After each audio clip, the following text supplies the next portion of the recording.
पहला है combination reaction.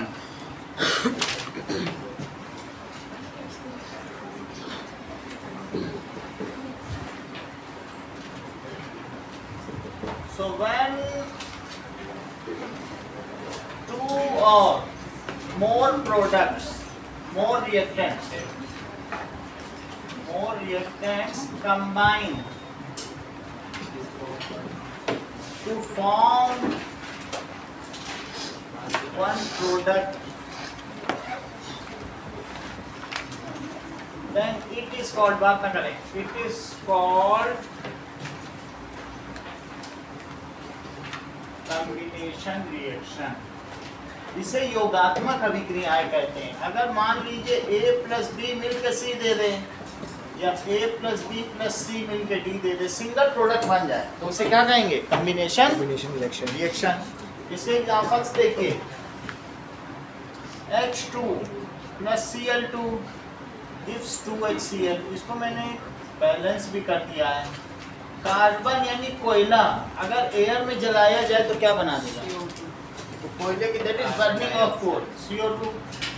इसी तरीके से मैग्नीशियम की बर्निंग कर दी जाए तो क्या होगा बताओ? मैग्नीशियम ऑक्साइड बनेगा। ये सभी कॉम्बिनेशन रिएक्शन है। ऐसे ही कैल्शियम ऑक्साइड, जिसको कि चूना कहते हैं या क्विकलाइम कहते हैं। क्विकलाइम का मतलब है तेज चूना, जिसको तंबाकू के साथ खाया भी जाता है, टोबैको के साथ ऐसा करते हैं। या इससे घरों में कलई की जाती है कैल्शियम ऑक्साइड, और हाथ में इसको ले लो तो हाथ कट जाएगा। इट इज सो क्विक, इसको क्विकलाइम भी कहते हैं। ठीक है, तो घर में जो पुताई होती है ना, कई घरों में गाँव में, वो इसी से पुताई होती है। और इसे अगर थोड़े समय के लिए रख दिया जाए तो कैल्शियम ऑक्साइड में अगर CO2 धीरे धीरे मिल जाएगा तो फिर क्या बन जाएगा? CaCO3। ऐसा रखने पर ही CO2 एब्जॉर्ब करेगा। बोलो, बैलेंस तो सब में होना चाहिए, जो भी होगा बैलेंस ही होगा। इसको बैलेंस करो, सही है। So all the reactants, 2 or more reactants combine to give single product। तो इसलिए ये क्या हो गई? Combination reaction. In combination reaction heat is essentially released, हमेशा हीट रिलीज ही होगी। और इस वजह से ये रिएक्शंस कैसी कहलाएंगी? एक्सोथर्मिक, जो कि हीट रिलीज होगी तो इन्हें क्या कहेंगे? Exothermic reaction. Exothermic reaction. So in combination reaction heat is release. जैसे देखो, अगर मान लो तुम हाइड्रोजन और ऑक्सीजन को मिला दो तो स्पेसक्राफ्ट में इसी से पानी बनाया जाता है, तो ये क्या बन जाएगा बताइए? वाटर। तो अगेन ये कॉम्बिनेशन रिएक्शन है, क्योंकि सिंगल प्रोडक्ट बन रहा है। ओके, और भी कोई एग्जांपल आपकी बुक में है? जरा चेक तो करो। कैल्शियम ऑक्साइड में वाटर डाल दिया जाए, अभी हमने आपको बताया था कि तेज चूना होता है, और मैं उसमें पानी डाल दूं तो क्या होगा बताओ? तो ये एक तरीके का हीट रिलीज हो जाएगा। Adding water to quicklime. So ऐसे में ये देखो, ये हम लोगों के घर में जब पुताई होती है तो भी पानी गर्म हो जाता है। ये देखो रिएक्शन वो वही है। तो इन दोनों का तो क्या लिखने बताइए? इन दोनों के मिलने से स्नेहा तिवारी क्या बनेगा? ऐसा नहीं होगा, बुक से देख के बोलिए। That is calcium hydroxide. क्या बनेगा? कैल्शियम CaO है और वाटर से रिएक्ट करेगा तो क्या बन जाएगा? कैल्शियम हाइड्रोक्साइड, जिसको क्या कहते हैं बताइए? That is lime water. अब कुछ चीजें चेक करो, ये ढीला पड़ या कुछ चीजें मैं आपको बताऊं। सबसे पहले जब हम चूने को मिलाएंगे पानी में तो क्या होगा बताओ? चूने को मिलाने पर आपने क्या ऐड किया बताइए? चूना ऐड कर दिया इसमें, CaO। तो CaO जब इसमें ऐड हो गया तो 99.99% इतना जो कैल्शियम हाइड्रोक्साइड है वो नीचे बैठ जाएगा। और पानी में कितना घुलनशील होगा? What amount is 0.01, that is sparingly soluble। तो जो यहाँ पर soluble होगा तो ये भी CaOH whole twice कहलाएगा, लेकिन ये एक्वियस है ना, पानी में जो घुला वो एक्वियस है और कुछ नीचे भी बैठ गया। जो नीचे बैठ जाएगा उसको मिल्क ऑफ लाइम कहेंगे और जो ऊपर तैरेगा उसको लाइम वाटर कहेंगे। या ये भी कह सकते हैं भाई वो जो क्रम्स थे वो टूट गए तो अब ये स्लेकेड लाइम हो गया, ढीला पड़ गया, ढीला चूना कहेंगे। क्या कहेंगे? ढीला पड़ गया। अदरवाइज जो नीचे बैठा है उसे क्या कहेंगे बोलो? Milk of lime. और जो ऊपर है उसे क्या कहेंगे? Lime water. वैसे तो मैंने सारा इसमें से निकाल दिया है, लेकिन फिर भी देखो जो लाइम वाटर है थोड़ा सा इसमें है, नियरली 0.01% है, लेकिन क्या तुम इसमें अंकुर देखते हो? नीचे थोड़ा सा बैठा हुआ। yes. अभी घोल के भी दिखाएंगे, ये नीचे इधर पर बैठा हुआ, तो इसको कहेंगे मिल्क ऑफ लाइम। और जो इसमें तैर रहा है वो क्या हो जाएगा बोलो? Lime water. It is sparingly soluble. ठीक है, अभी करके दिखा देंगे कैल्शियम ऑक्साइड। ठीक है, तो ये क्या चीज़ें बताइए? Lime water. तो इसमें जो नीचे नीचे थोड़ा थोड़ा बैठा हुआ है, अगर ये चीज़ लगा दी जाए तो शायद आपको और पता चले। तो जिसमें नीचे बैठा हुआ दिख रहा है, तो जो नीचे बैठा है वो क्या है बोलो? और ऊपर क्या है? मिल्क ऑफ लाइम देखा जो नीचे बैठा, और ऊपर क्या है बताइए? नीचे कुछ चीजें बैठी दिख रही कि नहीं? Settle down. बहुत सारा निकाल दिया गया, लेकिन फिर भी इसकी टेंडेंसी है नीचे बैठाने की, तो जो फिर भी बैठ जाता है। तो आप ये नीचे देखते हैं और ऊपर लाइन बहुत थोड़ा सा ही पानी में बैठता है। ओके, इसकी टेंडेंसी ज्यादा घुलने की नहीं है। नीचे देख रही हैं? इसे क्या कहेंगे? Milk of lime. ऊपर जो है मिल्क ऑफ लाइम बन जाएगा। जो देख रहे हैं यहाँ पर इधर तो नहीं, देख लेना आपने। We will see it practically, अभी इस पर काम कर रहे हैं। ओके, तो ये मिल्क ऑफ लाइम है और ये लाइम वाटर है। ऐसा देखो, ऐसे ही चेक करो।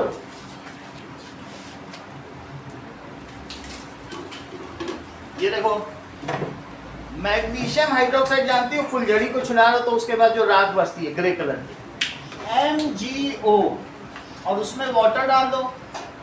हाँ, स्नेहा तिवारी, क्या बनेगा?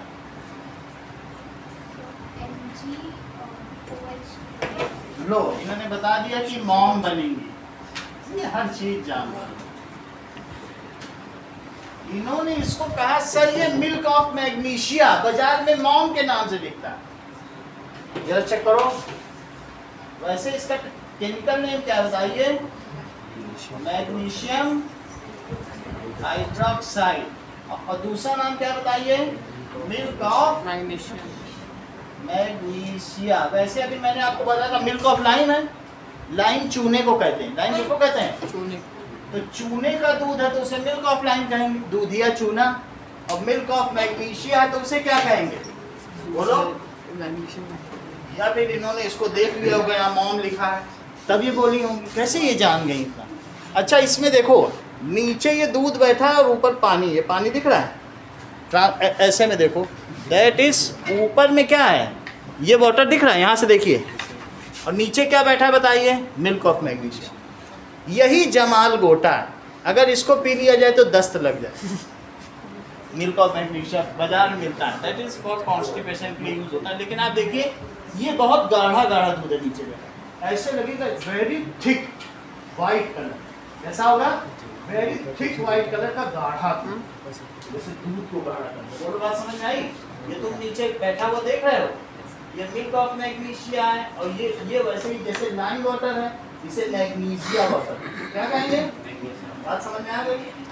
तो ऐसे ही यहाँ पर दिखाया गया। तो आपको वाटर दिख रहा है कि नहीं? ट्रांसपेरेंट, यहाँ देखो दिख रहा है बीच में, और नीचे सेटल डाउन दिख रहा है, तो what ever is settled down वो क्या कहलाया जाएगा? Milk of magnesia. समझ में आ गई बात की नहीं? चलिए आगे की बात करते हैं।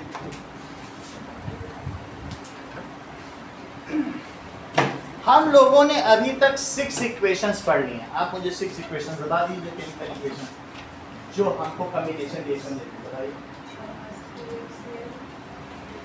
बैलेंसिंग छोड़ दो, बस हमें नाम बताइए। बोलो 6 रिएक्शन सिंबल के साथ बताओ।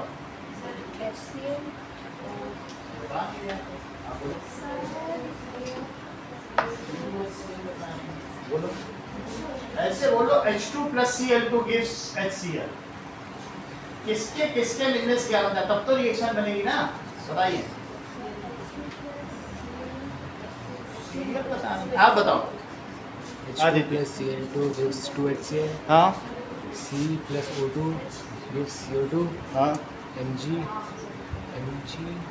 + H2O gives MgOH2 OH whole twice। हाँ।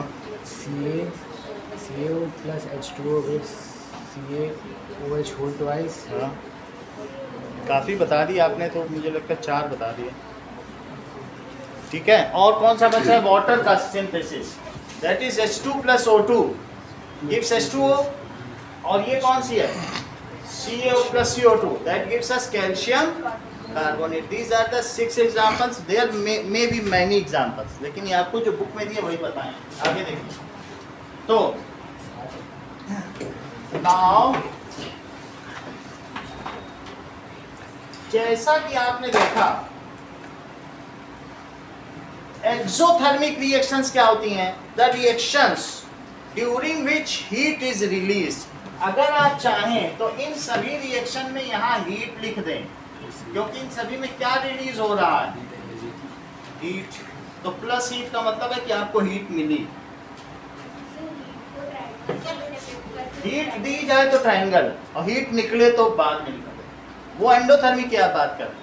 हीट गर्म करना पड़े तो हमें क्या गर्म करना पड़ा था उसको? जब हम CaO को पानी डाल रहे थे उसमें तो निकल रही थी, तो निकलने वाली चीज को प्लस से दिखाओ। और अगर उस रिएक्शन में आपको हीट देनी पड़े, फ्लेम देनी पड़े, तो इसके ऊपर लिख दें। वो एब्जॉर्प्शन ऑफ हीट है, ये रिलीज ऑफ हीट है। बोलो बात समझ में आ गई? तो यहाँ क्या लिखेंगे बताइए? हीट। नाउ कॉम्बिनेशन रिएक्शन में क्या होता है? हमेशा 2 चीजें मिलकर एक बॉन्ड बना लें, तो बोलो बॉन्ड बनने में हीट रिलीज होगी। 2 चीजें आप मुझे बताओ कलर, बहुत बेसिक सी बात पूछ रहे हैं। अगर ये इस बॉन्ड को तुम्हें तोड़ना हो तो बोलो इसमें हीट एब्जॉर्ब होगी, कि ये दोनों मिलके बॉन्ड बनाएं तब हीट रिलीज होगी। फिर से समझो, मान लो तुम्हारे पास एक साउथ और नॉर्थ है, 2 मैग्नेट हैं और एक साउथ नॉर्थ, ये पास आए तब हीट निकलेगी, टक से टकरा जाए। उसमें साउंड और भी हीट के और भी फॉर्म है कि अलग अलग करना हो मैग्नेट, तब हीट देनी पड़ेगी। साथ में आएंगे तो रिलीज होगी। हमेशा बॉन्ड को तोड़ने में हीट देनी पड़ती है। यानी रिएक्शन अगर हमारी कैसी हो? डिकम्पोजिशन, तोड़ना हो तो हीट देनी पड़ेगी, और जोड़ना हो, ये सब जुड़ रहे हैं तो हीट क्या होगी? As in this bonds are formed, तो क्या होगा बताइए? हीट क्या होगी? रिलीज होगी। Hence these are essentially exothermic reactions. देखो इस चीज को, इन combination reaction heat is always released।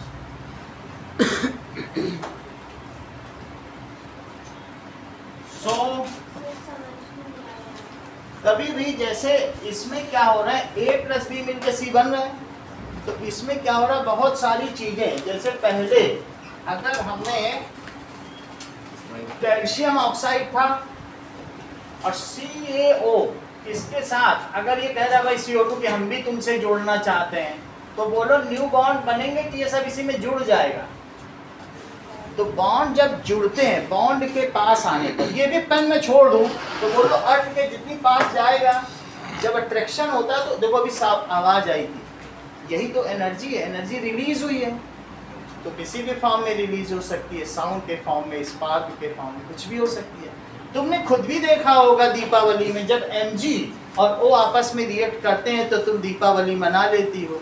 तो कैसे मना लेती हो? क्योंकि उसमें से ऊर्जा का उसमें से निकलती है, ठीक है। तो that's why whenever bonds are made, molecules या atoms come together to make new molecules, तो इसमें सिंपलर एटम्स या simpler molecule make a complex molecule. हमेशा बोलो ये सिंपलर है, ये कॉम्प्लेक्स है कि नहीं। तो कॉम्बिनेशन रिएक्शन के क्या सिम्टम्स हैं? हीट इज रिलीज्ड और bonds are formed, new bonds are formed and the simple molecule combine to form complex molecule। बोलो ये बात समझ में आ गई? पास आ रही नहीं आ रही? क्या और पूछना है कुछ? चलो in combination reaction heat is always released, so these are called exothermic reaction। exit का मतलब release। सिनेमा हॉल में एक एग्जिट गेट होता है, जब रिलीज हो तो एग्जिट। चलो, so these are called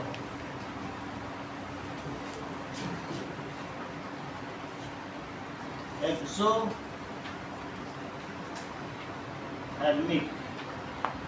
reaction. इसलिए इनको एक्सोथर्मिक रिएक्शंस कहते हैं। In exothermic reactions simpler molecule combine to form complex molecule. बोलो बात सही है। In this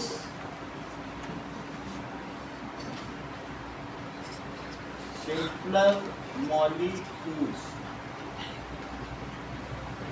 combine to form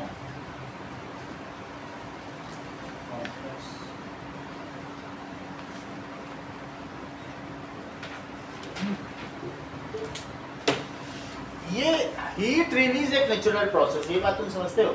जैसे आप ये देख लो, बच्चा है, बच्चे में ज्यादा एनर्जी की बूढ़े में? बच्चे में। तो हीट रिलीज करने के लिए वो जल्दी जल्दी हाथ पैर हिलाएगा, जल्दी जल्दी, फिर वो टेंडेंसी उसकी कि बुढ़ापे की ओर जाना। अब बुढ़ापे में जब नील एनर्जी है उसके पास आ जाती, then it is the state of peace या नियरली स्टेट ऑफ पीस। तो कहेगा देखो हम तो शांति की परम अवस्था में आ गए। बात समझ आ गई? तो पूरे यूनिवर्स में everywhere heat is getting release. तो इसलिए ये एक स्पॉन्टेनियस प्रोसेस है। अगर दो चीजें आपस में रख दो तो वो आपस में मिला के हीट रिलीज कर देंगे। समझ में आ गई बात? हीट रिलीज होना है कौन एक, it is a natural process. समझ में आ गया? स्पॉन्टेनियस प्रोसेस है, यूनिवर्स में यही तो हो रहा है। ठीक है, अब आगे की बात करें। क्या चीज? तो देना पड़ेगा, बॉन्ड तोड़ने पड़ेंगे। अब हम अगला इसी का आपके सवाल का उत्तर देने जा रहे हैं। So next type of reaction is, कौन सी है? Decomposition reaction. चलो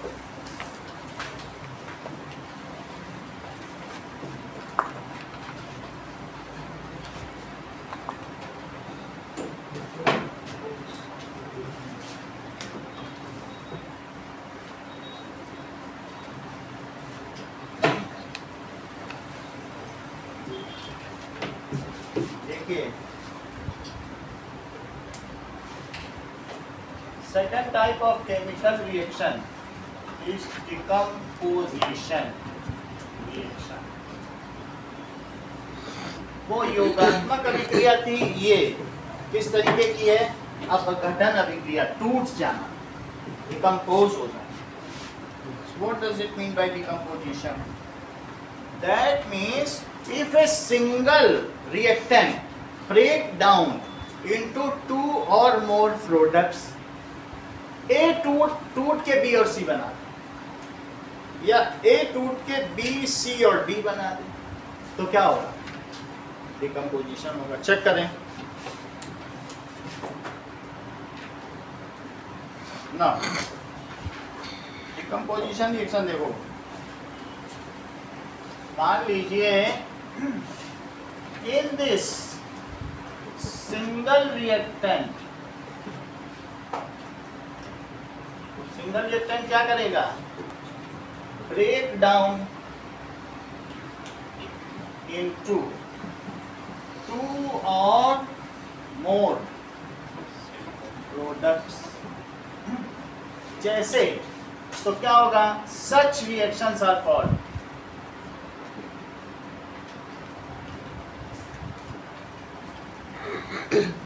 डिकम्पोजिशन रिएक्शन।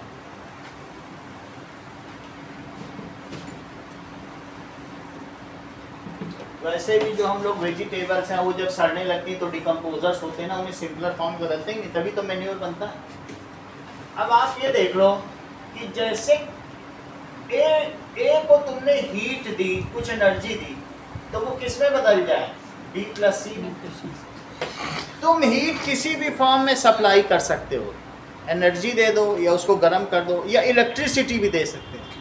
अब कुछ ना हो तो धूप में रखने पे भी चीज़ें हो जाती हैं, जैसे डिकम्पोजर्स काम करते हैं। तो हीट किस फॉर्म में सप्लाई की जा सकती, बताओ। Now energy can be supplied either in form of heat और इलेक्ट्रिसिटी और सनलाइट, 3 तरह से की जा सकती, सही। या फिर क्या बोलो, ए से टूट के क्या बने, B plus C plus D. देखो इन दिस सिंगल रिएक्टेंट कई में टूट रहा है तो बॉन्ड टूट रहे हैं ना, वहाँ जुड़ रहे हैं, तो टूटने में एनर्जी नहीं देनी पड़ेगी। अभी हमने बताया मैग्नेट को अलग अलग करो। So in this process energy is supplied. अगर एनर्जी सप्लाई करोगे तो सचिन किस किस फॉर्म में करोगे, आइदर इन फॉर्म ऑफ, बोलिए सेंटेंस कंप्लीट करिए, इन फॉर्म ऑफ, 3 चीजें बताइए, बोलो। हीट सप्लाइड, ये हर चीज जानते हैं, हीट, इलेक्ट्रिसिटी और सनलाइट। देखिए अगर मान लीजिए CaCO3 है और आप इसे एनर्जी सप्लाई कर रहे हो हीट के फॉर्म में, इसे गर्म कर दो तो क्या होगा बताओ।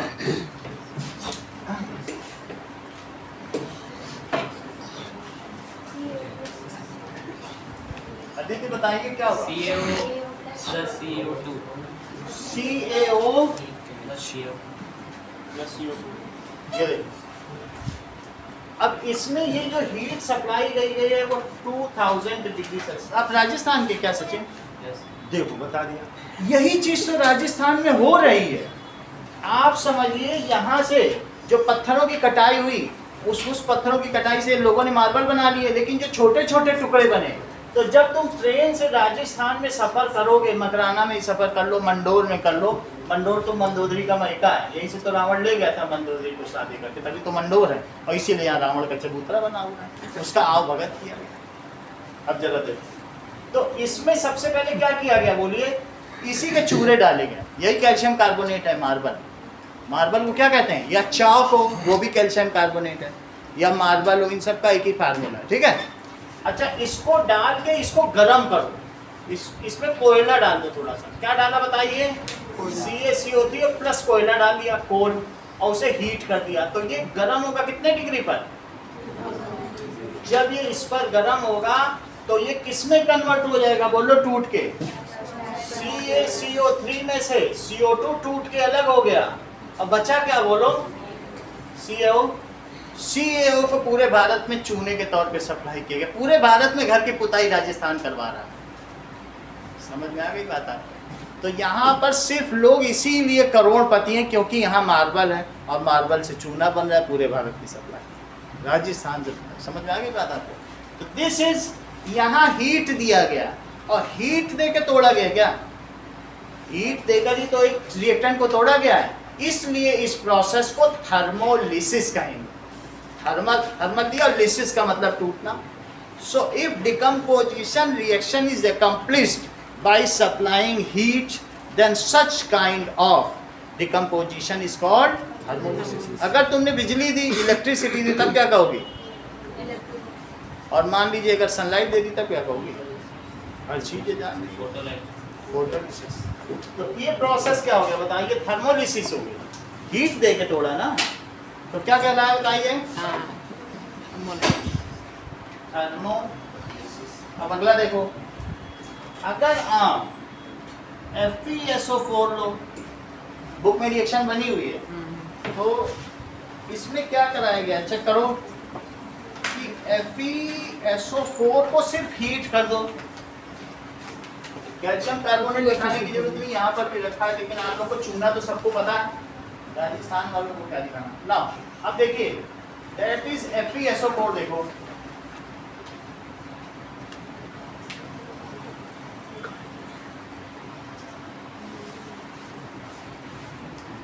ये थोड़ा सा इसमें एक ये है और एक Fe2O3 दोनों चीजें।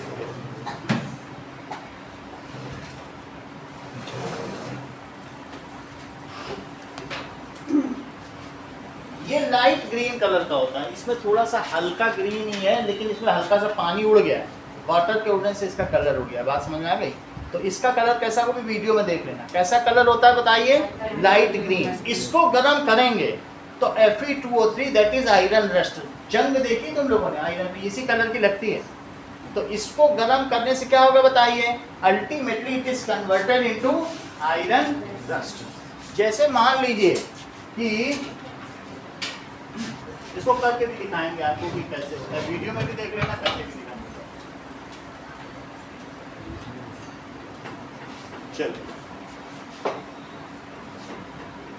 ओके नाउ अब देखिए इसको हीट कर दो तो इसका कलर कैसा है बताइए? FeSO4 का। और ऐसी FeSO4 का नूर, इसका नाम बताओ। ये फेरिक सल्फेट है कि फेरस सल्फेट? ये सही बता। क्यों? क्योंकि अस क्या होता है? Fe2+ अस होता है और सल्फेट में क्या होता है? 2-, तो ये फेरस है और ये सल्फेट। तो कैसे बनेगा FeSO4? तो निष्का फेरिक सल्फेट का फार्मूला बताओ। वो ये भी बता नहीं सकता, कैसे इनको पता चल गया? हर चीज यही जानती है। इन्होंने 3 इसमें लगा दिया और 2 इसमें। और बड़ी बात थी कि नहीं? बहुत बड़ी बात है। 10th में आगे इतना बड़ा बड़ा बताने। That is ferric sulphate. क्योंकि फेरिक क्या है? ज्यादा चार्ज हो तो इक है। और फेरस सल्फेट का फार्मूला बताओ। फेरस सल्फेट का फार्मूला बताइए। बुक में भी यही नाम लिखा है, देख लो, पढ़ लो। फेरस सल्फेट लिखा है। और फेरिक सल्फेट का 3 उधर लगाया, 2 इधर लगाया, सही है। तो ये क्या नाम हुआ बताइए? Ferrous sulphate. देखो बुक में दूसरी तीसरी लाइन में लिखा होगा ना फेरस सल्फेट। तो ये क्या चीज है बताइए? Ferric sulphate. अदिति ध्यान दो, जब अस होगा तो ये लाइट ग्रीन कलर का होगा और इक होगा तो ये ब्राउन कलर का होगा। कैसा होगा? ब्राउन कलर का। ये जो कलर है इसका, ये फेरस आयन की वजह से है, ना कि सल्फेट आयन। बात समझ में आ गई आपको? तो फेरस का कलर लाइट ग्रीन और फेरिक का कलर, समझ में आ गई बात? चलो अब मैंने फेरस सल्फेट को हीट किया। बुक में कैसा डायग्राम दिया गया है कि अगर हम इसको हीट करेंगे तो इस पे एक इस तरीके की फॉर्क ले लें, फॉर्क से इसको पकड़ लें और after that now you can keep it over flame. ऐसे फ्लेम में, ठीक है? तो टेस्ट ट्यूब को आप इससे पकड़ लें, दैट इज ये टॉन्ग्स है, या फिर इसको आप ये भी कह सकते हैं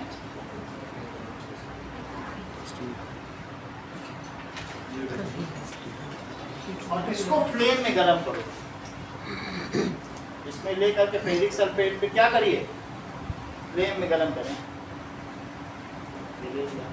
चाहे आप बुनसेन बर्नर ले लें या स्प्रिट लैंप ले लें, कुछ भी लेकर के इसको इस पे गर्म करें। बात समझ में आ गई? इसको कुछ नहीं है, जो घर का गैस का है उसमें लगा दो। हम तो सिंपली यहाँ करके दिखाएंगे, लेकिन ऐसे गर्म करने पे इसका जो कलर है वो किस में बदल जाएगा? अभी इसमें फेरिक सल्फेट है, देखो यही चीज पड़ी है, यही चीज है कि नहीं? That is ferrous sulphate. ये धीरे धीरे रेड हो जाएगा और इसमें आप देख लो नीचे ये बना हुआ है, ये रेड ही हो गया। अभी हम करके भी दिखा देंगे, आप वीडियो में देखना। तो क्या हो रहा है बताइए? देखो बुक पे देखो, तो ये जो मैंने कौन सा चीज ली बोली है? FeSO4। When it is heated, then it is converted into Fe2O3, that is ferric oxide। Check करो लक्षिता, Fe पे 3 चार्ज है और O पे 2-, ये इधर जाएगा, ये इधर। Fe2O3 इसका क्या नाम है? चूंकि इक है, ज्यादा को इक कहते हैं और कम को क्या कहते हैं? अस।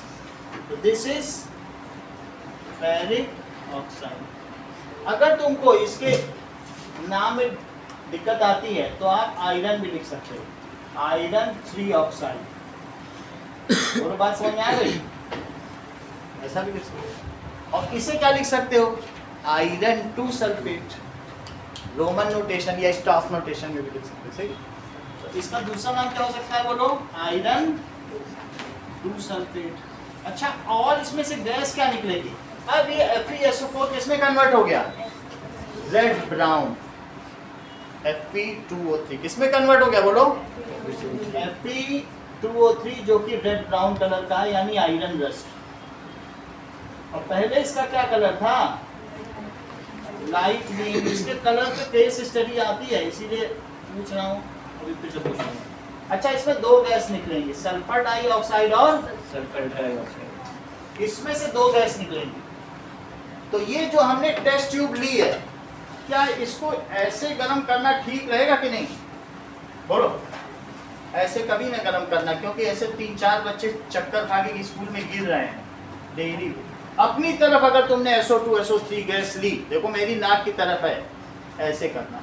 देखो बुक में भी दूरी किया गया, समझ में आया? नाक से अवे करना।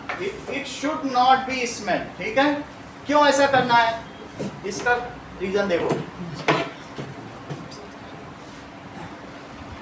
स्नेहा तिवारी, मान लो अगर SO3 गैस नाक में चली गई तो क्या होगा? नॉस्ट्रिल्स के अंदर वाटर है, वाटर से SO3 गैस मिल जाएगी तो तेजाब बन जाएगा, सल्फ्यूरिक एसिड। तो तेजाब अगर नाक के अंदर बन गया तो कितना होगा? एसिड अटैक होने से क्या होता है? नाक के अंदर ही तेजाब बन जाए, बच्चा तो गिर ही जाएगा ना, हॉस्पिटल ले जाना पड़ेगा। दिस इज सल्फ्यूरिक एसिड, इसी को तेजाब भी कहते हैं, इसको तेजाब भी कहते हैं। और चूंकि ये खट्टा होता है तो विट्रियस ऑयल, विट्रॉल भी कहते हैं। साइंटिस्ट लोग इसे कसीस भी कहते हैं। क्या कहते हैं? कसीस। अच्छा, इसी में H2SO4 में कॉपर डाल दो या Fe डाल दो तो क्या बन जाएगा बोलो? FeSO4 बन जाएगा। क्या बन जाएगा? और H2 निकल जाएगा। ये बात समझ में आया? ऐसा 1-2 रिएक्शन हम कर भी चुके हैं, फिर से समझो। इसको क्या कहा था तुमने बोलो? विट्रॉल। क्या कहा है? विट्रियस खट्टा, और ऑयल का मतलब ऑयली। ये ऐसी चीजें जो गाढ़ी होती है और खट्टी होती है, इसीलिए तो इसको विट्रॉल कहते हैं, कसैला। अच्छा, इसको मिला दिया Fe में तो अभी यही FeSO4 बना। तो FeSO4 का नाम बताओ।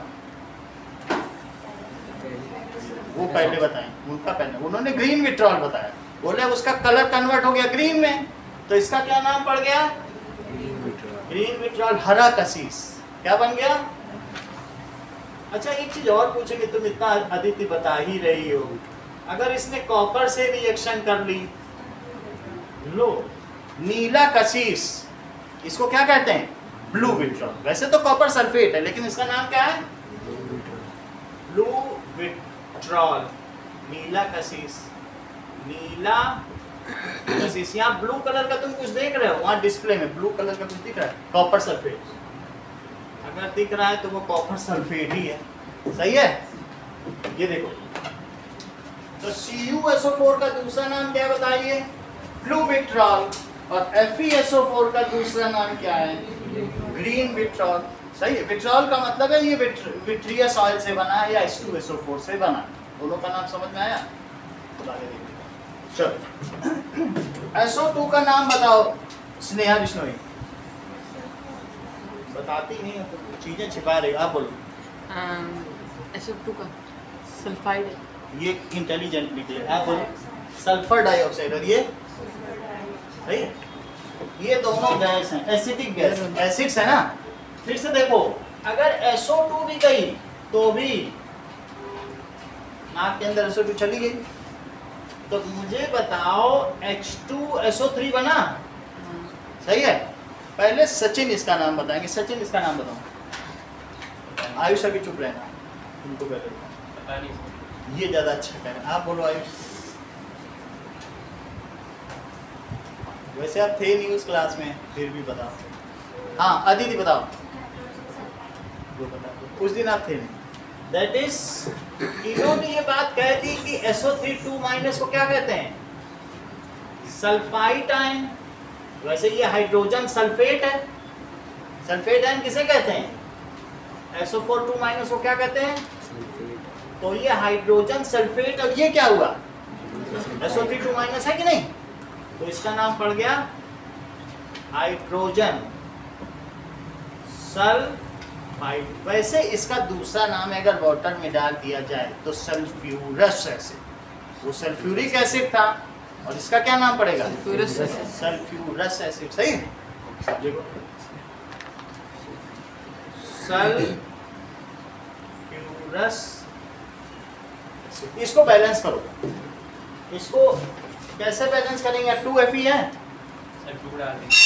तो देखो 2 डाल दिया। इधर सल्फर कितने हैं 2 है, तो क्या इधर भी सल्फर 2 ही हैं? 2 सल्फर हो गए। ऑक्सीजन चेक करो, ऑक्सीजन आयुष कितने हैं 8। यहाँ पर 3 2 5 और 5 + 3 8 ना। अब ये देखो the reaction in which heat is या energy is absorbed that is called endothermic reactions। इसलिए these are, इसलिए कैसी reactions हैं endothermic reactions। इसे नोट करो। Now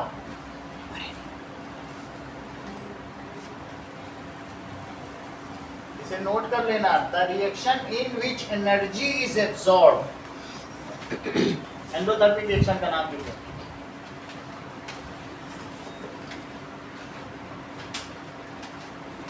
the reaction in which energy is absorbed in form of heat, electricity और sunlight, किसी भी फॉर्म में हो, is called endothermic reaction।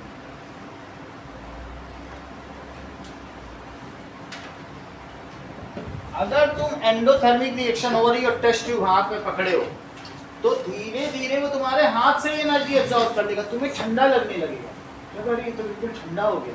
वो कहीं से उसको बाहर से एनर्जी चाहिए। और अगर तुमने एक्सोथर्मिक में पकड़ लिया तो इतना गर्म हो जाएगा कि हाथ छुड़ाना पड़ जाएगा। और एंडोथर्मिक में है तो वो तुम्हारे हाथ से ही एनर्जी लेगा। कभी बर्फ का पिघलना देखा है?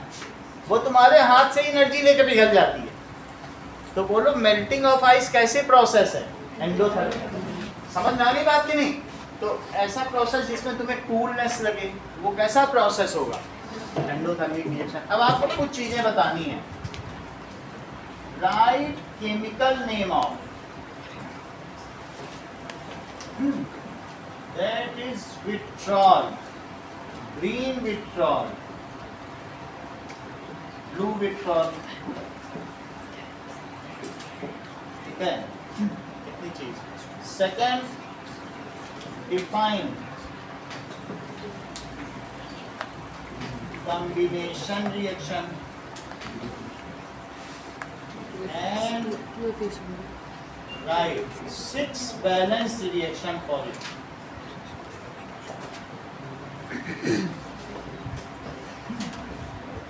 Define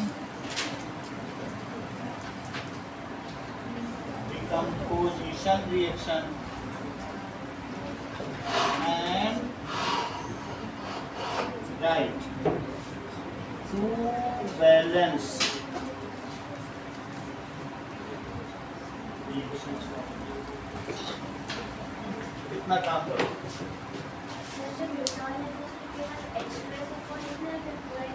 H2SO4 लिखो बस। पेट्रोल से H2SO4 को करते हैं कसीस। इसमें लिखोगे FeSO4, इसको लिखोगे। चलिए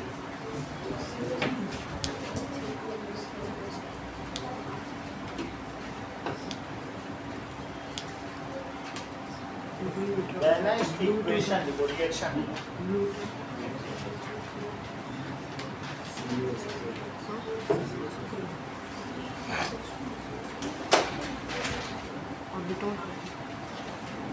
वीडियो बंद कर देना। अब हम देखेंगे डिकम्पोजिशन रिएक्शन में हम फर्स्ट टाइप देख रहे हैं। ठीक है, देखो इस चीज को। ऑन कर दीजिएगा। Decomposition reaction can takes place either by supplying heat, that is thermolysis,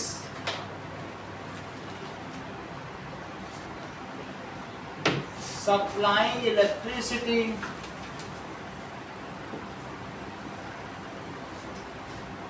that is अगर इलेक्ट्रिसिटी करी जाए तो इलेक्ट्रोलिसिस और supplying sunlight, that is photolysis. Lysis का मतलब होता है ब्रेकिंग डाउन। तो किसी चीज को तोड़ा जाए तो इसकी लिसिस की एटिमोलॉजी है ब्रेकिंग डाउन। सही है। तो 3 तरीके से होती है, हम इसको देखेंगे। थर्मोलिसिस के लिए आपने 2 एग्जांपल देख लिए। आपने कैल्शियम कार्बोनेट का टूटना देख लिया, और क्या देख लिया, फेरस सल्फेट का भी डिकम्पोजिशन देख लिया। 2 चीजें आप देख चुके हैं। कौन कौन से? पहला थर्मोलिसिस देखो, इफ, ठीक है, decomposition is accomplished by supplying heat, तो उसे कहेंगे थर्मोलिसिस। पहला एग्जांपल आपको बताया जा चुका है, दैट इज इसको अगर 2000 डिग्री सेल्सियस पर हीट कर दिया जाए तो बोलो अंकुर ये किसमें टूटेगा? CaO हाँ, प्लस CO2 इसी से कर लो। एक और CO2 उसको दे दो, CO2 इसको दे दो, CO2 को दिया। अच्छा, और दूसरी चीज FeSO4 फेरस सल्फेट को श्रेया अगर हमने तोड़ा तो बोलो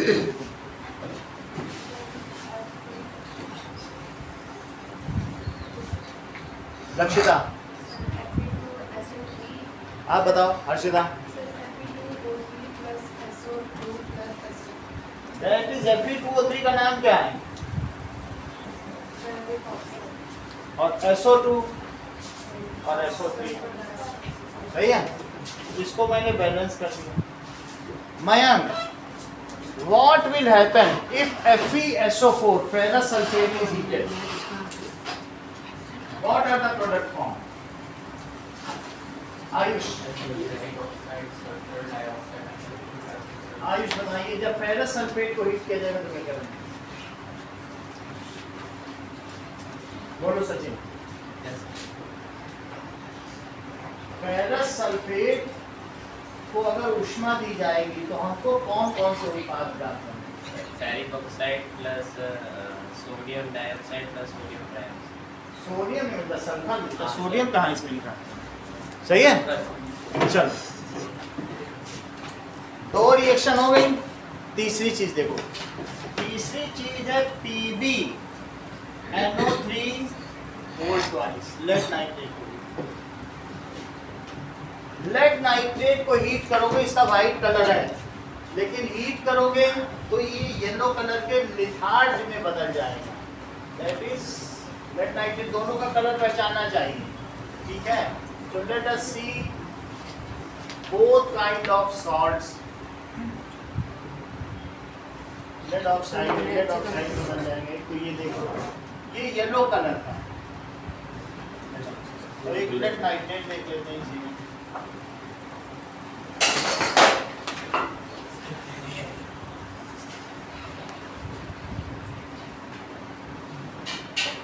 व्हाइट कलर का लेड नाइट्रेट, ये देखो,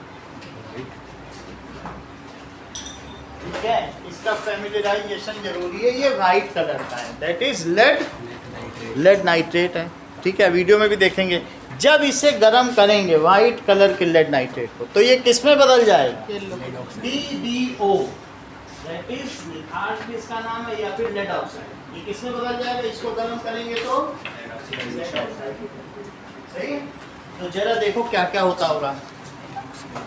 When lead nitrate is heated, lead nitrate white colour का है, तो ये किसमें बदल जाएगा बोलो?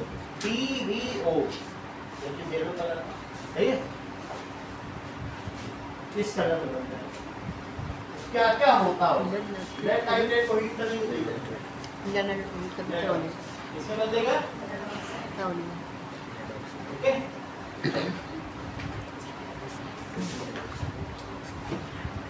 तो Pb सबसे पहले क्या होगा? PbNO3 है, तो इसमें Pb चेक करो, Pb 2 NO3 है, A को इसके हिस्से में आ जाएगा, तो बोलो A को इसको दे दो तो क्या बनेगा?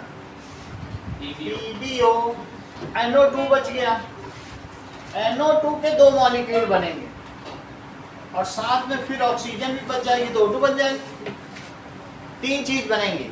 फिर से समझिए, अगर मान लीजिए नूर, इसमें मैंने क्या चीज रख दी?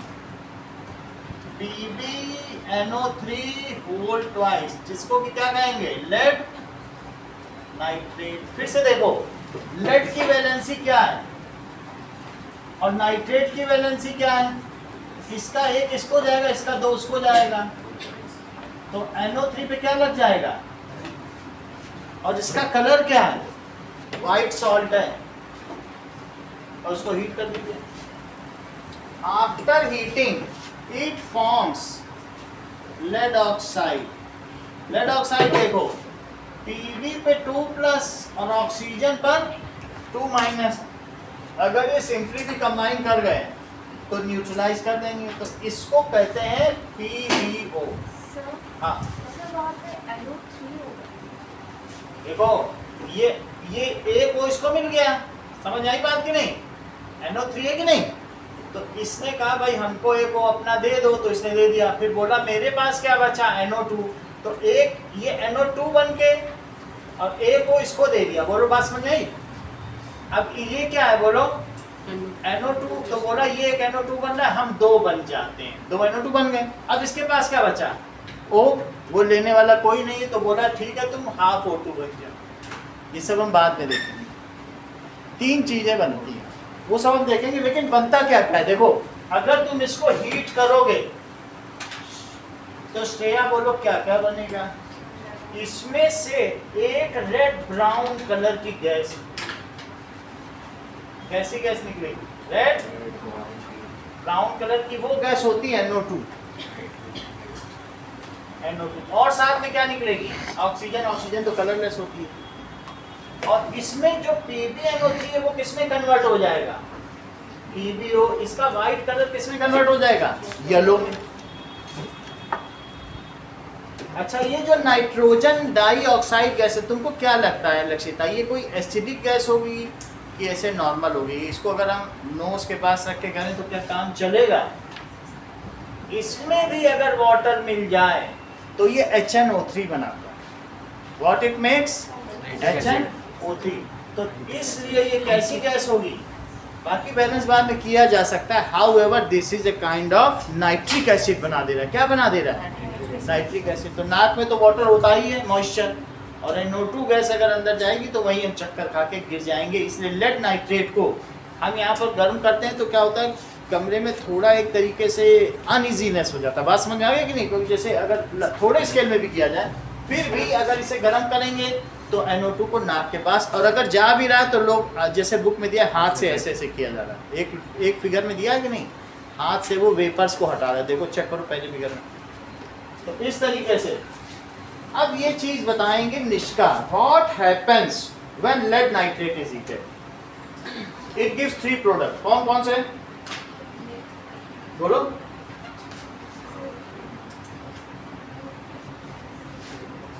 बहुत धीरे बताने, बता सही रही लेकिन वो चीज हमारे पास पहुंचे। बोलो what happens when lead nitrate is heated. Name बताओ कौन कौन सी 3 चीज बनेगी?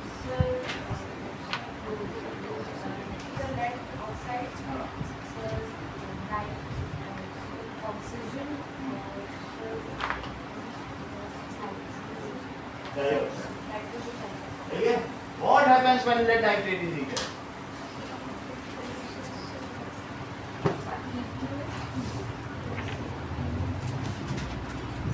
Ankur, what happens when lead nitrate is So heated? when lead nitrate is heated, it gives us three products, which is lead oxide, nitrogen dioxide plus oxygen. What happens when ferrous sulfate is heated? Ferrous sulfate, and it also gives three products, which is ferrous sulfate and इसका नहीं आता। बता नहीं रहे हो, संकोच कर रहे हो बताने। ठीक है, इतनी बात समझ आ गई। सो देयर आर 3 इक्वेशंस और किसके लिए? थर्मोलिसिस। पहली बात समझ आ गई? थर्मोलिसिस की 3 इक्वेशंस हैं। पहले तो इन तीनों का हम वीडियो देख लें, फिर आगे बढ़ते हैं।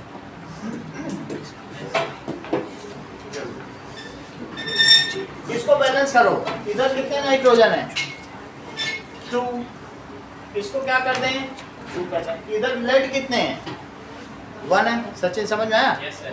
अच्छा ये बताओ इधर ऑक्सीजन कितने हैं? Sir 6. इधर टोटल करो। 1 4 और 2 कितने हो गए? 7 हो गए। 6 करो इसको भी। 6 करो।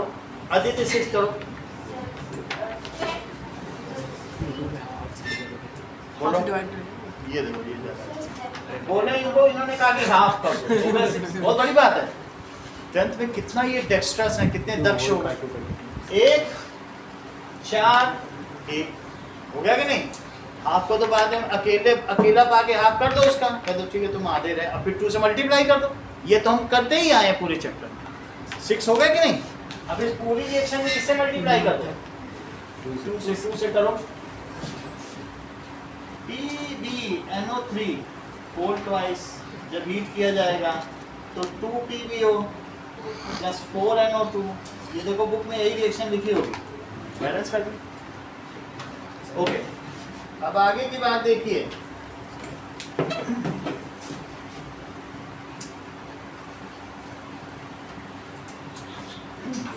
Heating of lead nitrate.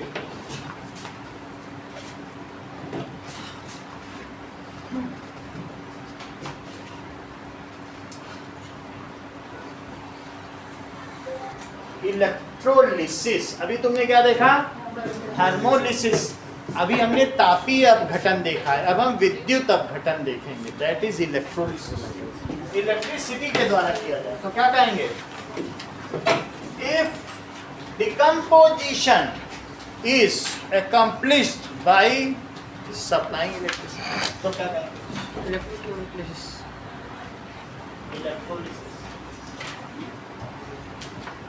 If decomposition is done by supplying electricity, then it is called, electricity भी एक तरीके की एनर्जी है, इलेक्ट्रोलिसिस। जैसे अगर तुम वाटर में इलेक्ट्रिसिटी पास करो तो वाटर में इलेक्ट्रिसिटी पास करने से क्या होगा? ये H2 में टूट जाएगा और किस में टूट जाएगा? मान लीजिए आपके बुक में एक डायग्राम बना हुआ है, इस तरीके का जार या मग ले लिया और उसी में 2 नेल नीचे लगा दिए। नेल के ऊपर इन्होंने क्या कर दिया? इन्वर्टेड टेस्ट ट्यूब रख दिए और ये पानी भरा था तो पानी इसमें भरा ही था जितना, तो वाटर फिल कर लिया। अल्टीमेटली आप ये देखेंगे कि एटमॉस्फेरिक प्रेशर की वजह से पानी इसमें पूरा ऊपर भरा रहेगा। कभी भी तुम इन्वर्टेड टेस्ट ट्यूब अगर उल्टी करके डालोगे, हवा निकाल के तो पूरा भर जाता है ना, पानी ऊपर तक भरा रहेगा। तो अब जरा देखो, इसमें और इसमें सेल लगाओ। सेल लगाने से क्या आपने इस वाटर में इलेक्ट्रिसिटी सप्लाई कर दी है? इलेक्ट्रिसिटी सप्लाई कर दी है, तो ये कौन सा है बताओ? प्लस है। और ये कौन सा है? माइनस। जहां पर प्लस की तरफ कौन आएगा? एनायन आएंगे कि कैटायन? एनायन आएंगे, क्योंकि प्लस की तरफ निगेटिव वाले आते हैं कि नहीं? तो जहां एनायन आए उसको क्या कहोगे? एनोड। तो ये क्या कह रहा है बताइए? एनोड। और निगेटिव वाले की ओर सचिन क्या जाएंगे? कैटायन, क्योंकि माइनस की तरफ कैटायन जाएंगे। जहां कैटायन जाए उसको क्या कहोगे? कैथोड। कैथोड। तो अब इसमें बहुत सारे चार्जेस निकले। इस वाटर में क्या क्या चीजें हैं?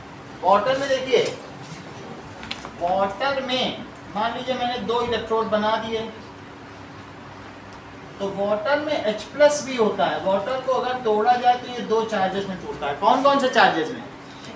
H2O को ऐसे लिखा जा सकता है, एक H प्लस आयन और एक हाइड्रोक्साइड आयन, इन दोनों के मिलने से ही वाटर बनता है। तो बोलो H किसके पास जाएगा? माइनस वाले के पास जाएगा कि प्लस वाले के पास जाएगा? माइनस वाले के पास जाएगा। और ये 2H चले जाएं, अगर 2H प्लस चले जाओ, कह दे 2 इलेक्ट्रॉन हमको दो, मेरा किसी ने छीन लिया है, तो 2 हाइड्रोजन को 2 इलेक्ट्रॉन मिल जाए तो क्या H2 ना बन जाए? भाई एक हाइड्रोजन के सेंटर में प्लस है, इसके पास इलेक्ट्रॉन नहीं है ना, और ये माइनस पे गया, माइनस पे तो इलेक्ट्रॉन की कोई कमी नहीं है, उसने इसको एक इलेक्ट्रॉन दे दिया और दूसरे वाले को भी एक इलेक्ट्रॉन दे दिया, फिर इन दोनों ने आपस में बॉन्ड बनाया। बॉन्ड बनाने का मतलब है आपस में ओवरलैप कर गए, तो क्या H2 बन गया? तो बोले हमारी भी पहली ऑर्बिट में डुप्लेट, तुम्हारी भी पहली ऑर्बिट में डुप्लेट, इस तरीके से साझेदारी, कोवेलेंट बॉन्ड बन गया ना। तो इस तरीके से H यहाँ जाके क्या H2 गैस रिलीज करेगा? H कहाँ जाएगा बोलो? प्लस पे कि माइनस टर्मिनल पे? माइनस पे चला जाएगा। तो जहाँ कैटायन जाए, ये आपका कौन सा टर्मिनल है? यहाँ आपको H2 गैस मिल जाएगी। यहाँ धीरे धीरे वाटर नीचे चला जाएगा, गैस ऊपर चलती चली जाएगी। अच्छा OH कहाँ जाएगा बताओ? OH माइनस है तो ये किस पे जाएगा? फिर से समझो कि इतनी बात हमने बता दी, और वहां पर कौन सी गैस मिलेगी बताइए? O2।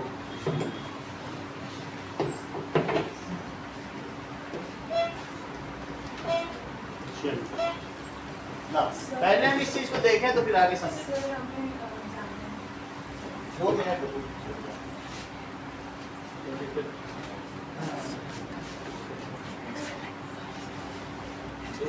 एक प्रैक्टिकल देख लो फिर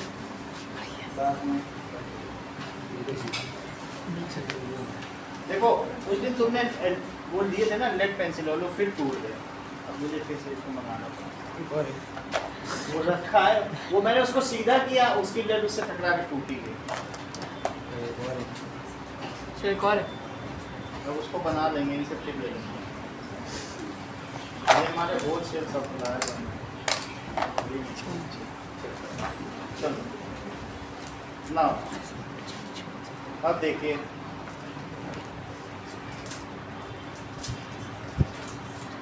डाउन हो जाएगा।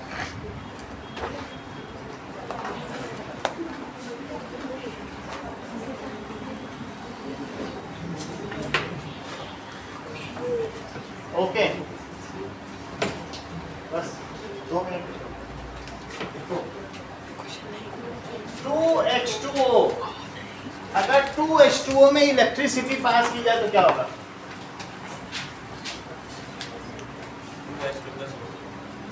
2H2 प्लस O2, ये कहां पर कलेक्ट होगा? कलेक्टेड एट, ये कैटायन है तो कहां जाएगा बोलो? कैथोड पर जाएगा। सचिन, कैथोड निगेटिव इलेक्ट्रोड होता है कि पॉजिटिव? नेगेटिव। क्योंकि कैटायन जहां जाएं तो कैटायन कहां जाएंगे? निगेटिव पे जाएंगे, सही है कि नहीं? अब ये देखो, ये एनायन है, OH से बना है, OH से O यहाँ कनेक्ट हुआ होगा, फिर वाटर इसमें चला गया, तो ये कहां पर होगा बोलो? कनेक्टेड एट, एनायन है तो एनोड पे चला जाएगा। अच्छा, क्वेश्चन क्या पूछा गया है कि which gas is collected at which electrode? Why at one electrode? The collected gas, एक में देखो पलक, आधी गैस है और एक में ज्यादा है, इसमें डबल गैस है।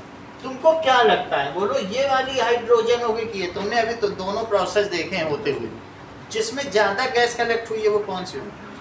क्योंकि हाइड्रोजन डबल रिलीज हुआ है। अगर मैं इसको भी बैलेंस करूं तो ये डबल है, तो ये हाइड्रोजन गैस है और ये ऑक्सीजन। तो क्वेश्चन ये पूछा गया है which gas is collected at which electrode, जो कि हमने लिख दिया है। ठीक है। And Y in one inverted test tube more gas is collected, double amount of gas is collected then the other. एक में ज्यादा क्यों हुई? वाई एट वन इलेक्ट्रोड, ठीक है, double amount of gas collected then other electrode. तो क्या लिखोगे? As per balanced chemical reaction the amount of hydrogen gas is double of then oxygen, so it is collected double at anode. कहाँ पर collected? Cathode ना। So as per balanced chemical equation that is molecules of H2 are double in number than the oxygen, so its double volume is collected at cathode. सही है? Molecules of H2 are double than O2, so its double volume is collected. कहाँ collect हुआ? Anode. कहाँ पे हुआ? Cation तो cathode पे जाएगा ना। जितने ज्यादा पार्टिकल, ये आरके, ये किसका लॉ है? Avogadro law. जिस गैस के जितने ज्यादा पार्टिकल होंगे उसका उतना ज्यादा वॉल्यूम होगा। ये भारी और हल्के से मतलब नहीं है। अगर किसी के 10 पार्टिकल हैं तो उसका वॉल्यूम जो वो जगह घेरेगा वो 10 गुना घेरेगा। एक ही प्रेशर और एक ही टेम्परेचर, वो जो गैस होती है वो कुछ स्पेस ऑक्यूपाई करती है, ठीक है। तो जिसके ज़्यादा पार्टिकल उसका वॉल्यूम भी ज़्यादा। ये अवोगाड्रो का लॉ है जो आप अगली क्लास में सीखेंगे, सही है। तो चूंकि इसके डबल नंबर ऑफ मॉलिक्यूल्स हैं इसलिए इसका जो वॉल्यूम है, तुम देख नहीं रहे कितनी जल्दी जल्दी गैस निकल रही है, तो फिर वो कहाँ जाएगी? क्या वहीं पर वाटर डिस्प्लेसमेंट मेथड से वहाँ इकट्ठी नहीं होती चली जाए? तो इट्स वॉल्यूम इज डबल। बात समझ में आ गई? इतना ही रखिए आज।